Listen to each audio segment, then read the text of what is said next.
खाकी वर्दीची मान उंचावणारी माणुसकी. वाकड पोलिसांनी नेपाळी अनाथ मुलीला दिला सुरक्षित आसरा. वाकड वाहतूक विभागातील पोलिसांनी संवेदनशीलता आणि माणुसकीचे दर्शन घडवत एका नेपाळी अनाथ मुलीला सुरक्षित आसरा मिळवून दिला.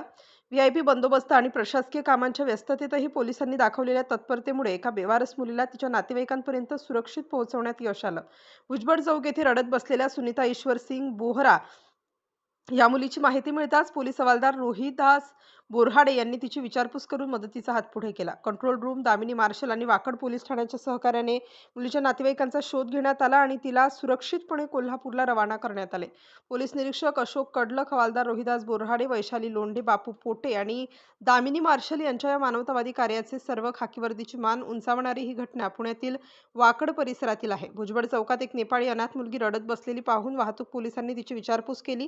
घरकामासाठी आणलेल्या या मुलीला धमकावून बेवारस सोडल्याचे समोर आले. पोलिसांनी तिला धीर दिला, अन्नाची व्यवस्था केली आणि तिच्या नातेवाईकांचा शोध घेतला. आर्थिक मदत उभी करून तिला सुरक्षितपणे कोल्हापूरला पाठवण्यात आलं. वाकड पोलिसांच्या या माणुसकीपूर्ण कार्याचे सर्वत्र कौतुक होत आहे. राष्ट्र माझा न्यूजसाठी अनिल कांबळे,